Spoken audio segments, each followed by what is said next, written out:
এখন যাচ্ছি চট্টগ্রামে, সেখানে আছেন আমাদের সিনিয়র করেসপন্ডেন্ট আরিচ আহমেদ।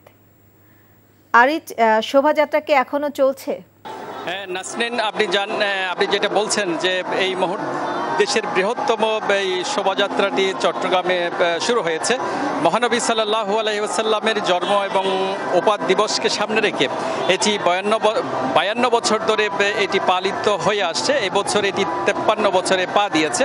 এটি এই শোভাযাত্রাটি সকালে জামিয়া আহমদিয়া সুন্নি আলিয়া মাদ্রাসা থেকে শুরু হয়ে এই মুহূর্তে জিসির মোড় হয়ে 1602 নম্বর গেট আসবে এবং এরপরে আবার একই স্থানে গিয়ে সেখানে মিলাদ মাহফিল সহ দোয়া আখেরি মোনাজাত করা হবে এবং দিনব্যাপী আজকের এই অনুষ্ঠানটি চলবে। তবে আজকে যে শোভাযাত্রা অনুষ্ঠিত হচ্ছে, এখানে বৃহত্তম এই শোভাযাত্রায় লাখো মানুষের অংশ নিয়েছেন।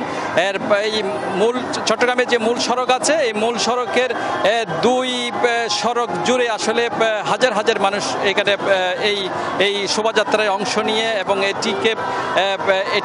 এটিকে সফল করছেন। এবং আপনি জানেন যে এই শোভাযাত্রায় নেতৃত্ব দিচ্ছেন পাকিস্তান থেকে আগত দুই ফির আলহাজ মৌলানা সাবির শাহ এবং কাসিম শাহ।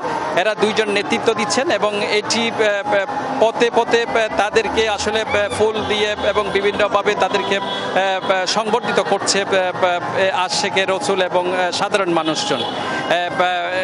এটি আঞ্জুমানের রহমানিয়া সুন্নিয়া ট্রাস্ট এই শোভাযাত্রাটির আয়োজন করছে।